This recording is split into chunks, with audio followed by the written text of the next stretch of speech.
Hallo und herzlich willkommen bei Einfach Japanisch. Ich bin Hiro und heute geht es um das Thema Ich. Also die japanische Sprache hat ja nicht nur Ich, Watashi, sondern auch ganz viele andere Formen wie Boku, Ore, Watakushi, Atashi und so weiter. Also hat man auch sehr oft gehört, ob in Serien, Filmen, Anime, Manga, wo auch immer. Aber man weiß nicht so ganz genau, wofür sie stehen und wann man was benutzt. Und warum gibt es überhaupt eigentlich so viele Ich-Formen? Das möchte ich euch jetzt erklären. Los geht's! Boku. Boku. Das ist die Standardform von Ich für Jungs und Männer. Das kann man altersunabhängig einsetzen und auch zu jeden Anlässen. Auch für formellen Auftritten möglich. Ore. Ore. Ore. Das ist eine Ich-Form, die von vielen Männern und Jungs benutzt wird, aber sie ist sehr grob, also nicht so geeignet für offizielle oder formelle Auftritte. Auch wenn einige Leute das machen, weil sie denken, das ist cool, aber man sollte es lieber lassen. Ore-sama. Ore-sama. Eine erweiterte Form von Ore wäre Ore-sama. Ore-sama. Also die Ich-Form Ore mit dem Suffix sama. Eigentlich heißt es ja, dass man mit dem Suffix sama jemandem Respekt zeigt und jemanden sehr höflich ansieht. Doch das trifft hier nicht zu. Ore-sama ist halt sozusagen die Steigerung von Ich, Ore, und Ore mit sama macht sich dann noch wichtiger und das wirkt einfach arrogant. Tatsächlich findet man den Begriff Ore-sama nur in Fiktionen, also Manga, Anime, Filme, Romane, Theaterstücke und so weiter. Im echten Leben wird Ore-sama eher dafür benutzt, dass man sagt, er ist so ein Ore-sama-Typ. Das heißt dann kurz gefasst, ein arrogantes Wesen. Also nichts Positives. Watashi. Watashi. Das ist die abgekürzte Form von Watakushi. Bis vor über 100 Jahren wurde Watakushi und Watashi nur von Frauen eingesetzt, aber mit der Zeit hat sich das geändert und das wird geschlechtsunabhängig benutzt. Das ist sozusagen die Safety-Variante und die Form, die man sich auf jeden Fall merken sollte. Funktioniert in jeder Situation, formell, informell, casual, perfekt. Atashi. Atashi. Sagt man statt Watashi Atashi, ist das eine weibliche Ich-Form. Also wird von Männern sehr selten eingesetzt. Es gibt schon ein paar Männer, die das machen, aber das ist ein Ausnahmefall. Kodomo. Vielleicht fragen sich einige, was benutzen überhaupt die Kinder? Ist eine berechtigte Frage. In der japanischen Sprache ist es häufig so, dass die Kinder mit überhaupt keiner Ich-Form anfangen, also nur die nötigen Wörter sagen, um sich zu kommunizieren, und danach sagt man statt Ich den eigenen Namen. Ein kleines Beispiel wäre Hiro koen ni iku. Nicht ich gehe zum Spielplatz, sondern Hiro zum Spielplatz. Das ersetzt das Ich. Und danach, so mit 3 und 4, fängt man an, die ersten Ich-Formen zu benutzen. Bei den Jungs ist es dann Boku und bei den Mädchen Watashi oder Atashi. Es gibt schon Einzelfälle, bei dem auch noch, etwas ältere, Jugendliche oder auch noch Erwachsene, die auf die Ich-Form verzichten und immer wieder sagen, eigener Name ist Also man hat das behalten seit der Kindheit. Wird aber nicht so gern gesehen. Was auch nicht so gern im echten Leben gesehen wird, ist das Boku-Einsetzen von Mädchen oder Frauen. Also im Anime oder Manga heißt es dann Bokuko, soll niedlich sein, aber wenn man das im echten Leben macht, wirkt das einfach nur seltsam. Einige machen das, um sich als niedliches, nerdiges Mädchen darzustellen, aber in meisten Fällen klappt das leider nicht. Atakushi. Ich habe ja vorhin gesagt, dass Watashi die Abkürzung von Watakushi ist und da gibt es auch die Form Atakushi statt Watakushi. Das ist eine etwas casualige Art von Watakushi. Wurde nur von Frauen eingesetzt und mittlerweile gibt es auch eigentlich kaum jemand, der das halt im echten Leben sagt. aber man findet diesen Begriff trotzdem so hin und wieder mal in Fiktionen. Ein ähnlicher Begriff, den man auch nur in Fiktion findet, ist Atai. Das ist noch eine Stufe casualiger als Atakushi. Mastashita? Jetzt habt ihr schon mal die Basics der japanischen Ich-Formen mitbekommen. Nur die muss man noch irgendwie einsetzen können, wenn man eine Sprache richtig beherrschen möchte. Und viele von euch wollen natürlich die japanische Sprache beherrschen und lernen, aber anfangs weiß man auch nicht, wie man überhaupt anfängt. Ich meine, es gibt ja so tausende Baustellen, so Vokabeln, Grammatik und die ganzen Schriften, also Hiragana, Katakana, Kanji. Man steht komplett mitten im Chaos so. Aus diesem Grund möchte ich euch eine App empfehlen, die das Lernen auf jeden Fall vereinfacht und effektiver macht. Die App Busuu. Busuu gibt euch zahlreiche Übungsaufgaben, bei denen ihr nicht nur auf die richtige Antwort klicken müsst, sondern ihr müsst dann auch reinsprechen, reinschreiben und auch zuhören und antworten können. Also so könnt ihr dann immer wieder das einsetzen, was ihr gelernt habt. Und zahlreiche Aufgaben heißt auch noch lange nicht, dass ihr dann stundenlang vor dem Smartphone sitzen müsst, sondern es sind wirklich kleine Aufgaben, die ihr schnell abschließen könnt. Aufgeteilt im A1 Anfängerlevel bis B2. B2 ist so ein Niveau, bei dem es auf jeden Fall ausreicht für so tägliche Konversationen. Das Coole am Busuu ist auch, dass ihr euch mit anderen Nutzern connecten könnt. Sprich, ihr könnt euch dann gegenseitig korrigieren. So lernt ihr auch schnell. Ich meine, aus Erfahrung weiß ich auch, dass man aus Fehlern dann richtig am besten lernen kann.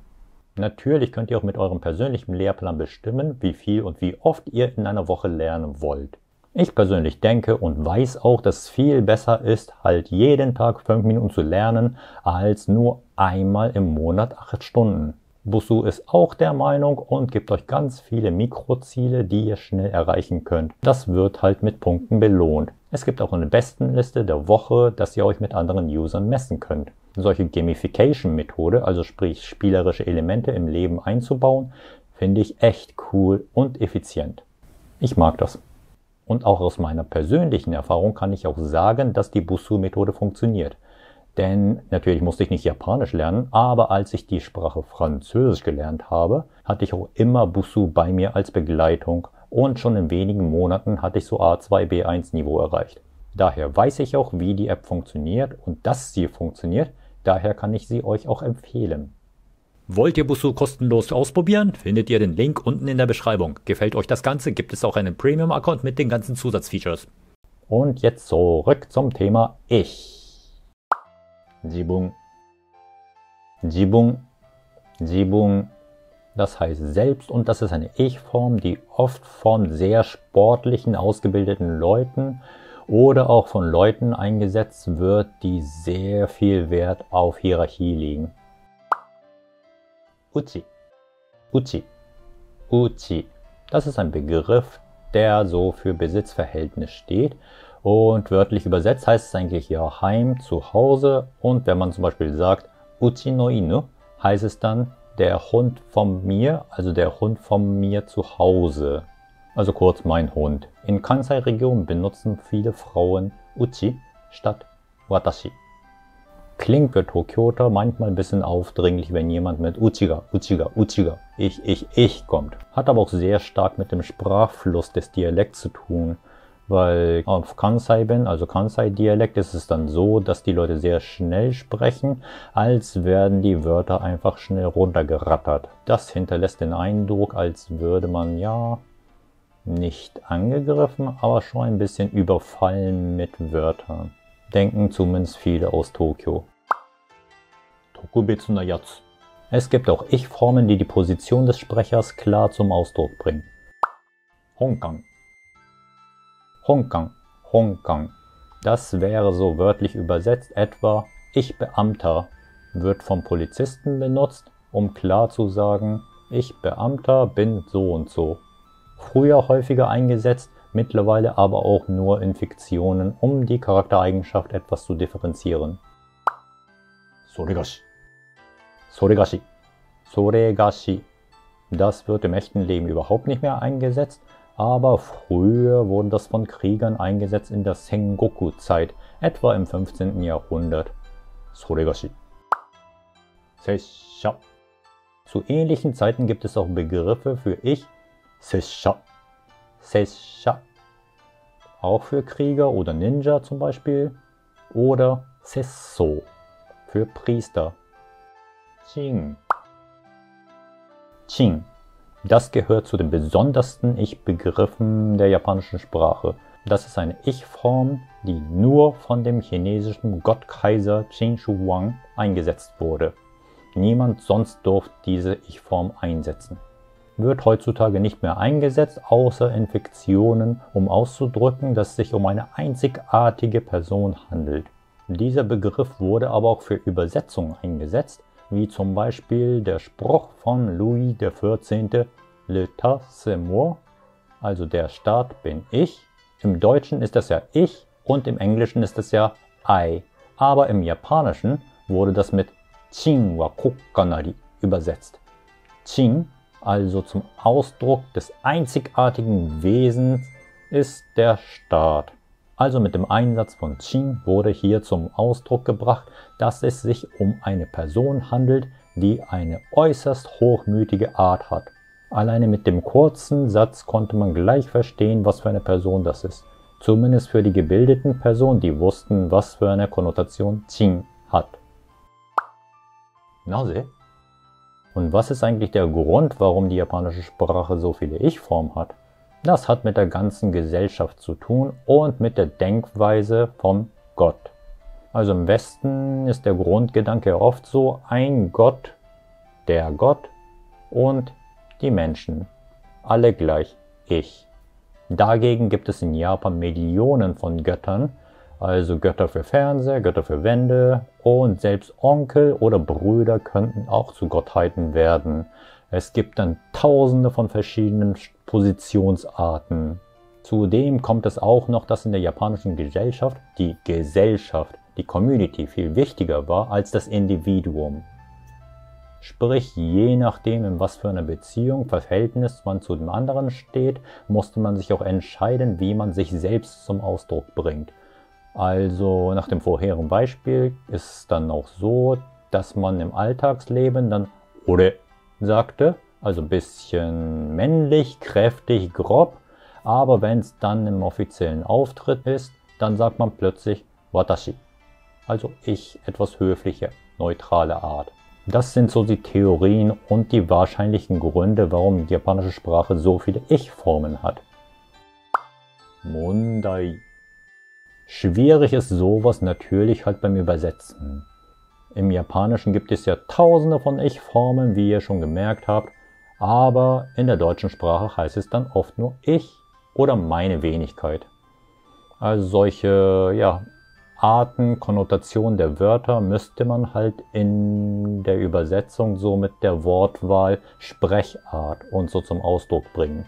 Was natürlich schwierig sein kann, wenn man nicht so viel Platz hat zum Schreiben. Sprich, Untertitel oder beim Skripten vom Gesagten, also Synchronsprechen. Irgendwie muss man das machen, aber einfach ist das nicht. Da geht es echt um die Skills der Übersetzer. Hut ab! Ein kleines Beispiel wäre das Werk von Soseki Natsume, Wagahai wa neko de aru. Der erste Satz ist schon Wagahai wa neko de aru, sprich, einfach übersetzt ist das Ich bin eine Katze. Aber hier wird auch der Begriff Wagahai benutzt. Das sagt dann, dass die Katze sich selbst als ein hohes Wesen sieht und anmaßend, arrogant und hochmütig sagt, ich, die Katze, das bin ich. Also der erste Satz sagt schon eigentlich alles aus, aber das kommt leider in der Übersetzung nicht rüber. Sowas gibt es auch. Und andersherum, wenn man eine nicht japanische Sprache ins Japanische übersetzt, muss man auch wissen, wer gesprochen hat und mit welchem Ton. Angenommen, ein Death Metal Rocker sagt dann I am a beast. Dann sagt er bestimmt nicht Boku wa kemono desu. Also ich, vernünftig, Junge, bin ein Biest, sondern ich. Also dann eher dann Ore oder Ore-sama wa kemono da. Wenn man auf diese Art die Originalsprache und die Zielsprache verstehen kann, versteht man auch wirklich die Kulturen der beiden Länder. Sprache lernen kann schon echt witzig sein. Kann ich euch sagen. Ja, ja, das waren schon die gängigen japanischen Ich-Formen. Wie ihr schon gehört habt, werden die meisten davon im echten Leben überhaupt nicht eingesetzt, aber sie kommen trotzdem in Fiktionen vor. Daher wäre es vom Vorteil, wenn ihr diese Begriffe kennt und schon mal ein bisschen im Kopf behaltet. Dann werdet ihr auch merken, wenn ihr es um irgendwas mal in der Originalsprache hört, wie die Leute reden und was für eine Person das sein müsste. Heutige Zusammenfassung. Es gibt viele Ich-Arten. Mit den Ichs erkennt man, was für eine Person spricht. Die heutigen Ich-Arten sind Boku für Jungs und Männer. Ore für Jungs und Männer sehr grob, nicht für offizielle Auftritte. Ore-sama für Jungs und Männer schon arrogant, im echten Leben kaum genutzt, nur in Ausnahmefällen wie zum Beispiel von Rockern. Watashi Safety-Variante, geschlechtsunabhängig. Atashi casualige Version von Watashi, nur für Mädchen und Frauen, von Männern nur in Ausnahmefällen. Atakushi casualige Version von Watakushi, die ursprüngliche Form von Watashi, wird heute kaum noch eingesetzt. Atai, noch casualiger als Atakushi, eher selten. Bei kleinen Kindern, Boku für Jungs, Watashi oder Atashi für Mädchen. Jibun, oft genutzt von Leistungssportlern oder Leute, die die Hierarchie schätzen. Uchi, in Kansai-Region von Frauen. Honkan, hauptsächlich von Polizisten, weniger im Real Life. Soregashi, Krieger der Sengoku-Ära.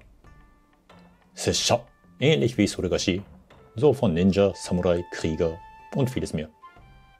Sessou, für Priester. Jin, nur für auserwählte Personen, meistens mit großer Macht.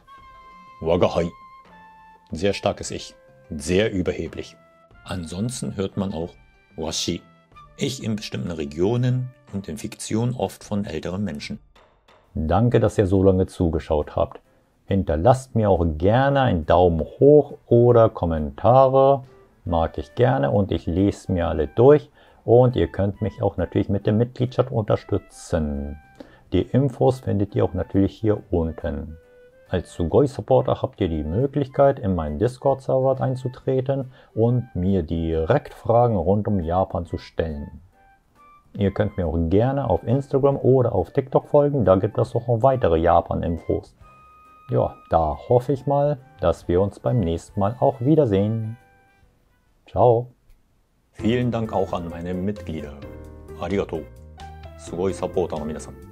ベンジャミンさん、フレクシーさん、ラルフさん、ナディーンちゃんさん、シアナさん、クリスティアンさん、カルドガンさん、シルラスさん、オリバーさん、ミギさん、ラルフさん、パディさん、キツネさん、ダニエルさん、プレイスキル TV さん、ニックさん、ミスター WW フェデレーションさん、パトリックさん、レビタスさん、ジメオンさん、ケビンさん、ミスターロボットさん、トーマスさん、ディーンズトライズさん、マーレクスさん、マービンさん、本当にありがとうございます。そしてサポーターの皆さん、ドンさん、フェリックスさん、ケイトさん、カニさん、スーパーソニココレクターさん、クリストフさん、イマさん、ジョースケさん、イエンツさん、エンマさん、ウィンターさん、ロボクラッシュさん、デニスさん、リコさん、カレー32さん、タシンさん、高円寺さん、タイガーパップスさん、ローズさん、テリオンさん、グラウスディーターさん、ジルバーさん、ブルーライツさん、ダイナさん、ポップコーンさん、ジェネローズさん、清水リトルパートナーさん、ザ・ビッグコービーさん、ゼルダガールさん、ラストカオスさん、ロスビータさん、ザウゼルさん、グリーンエレファント SP さん、ダスティンさん、ありがとうございました。皆さん、これからもよろしくお願いします。それではまた失礼します。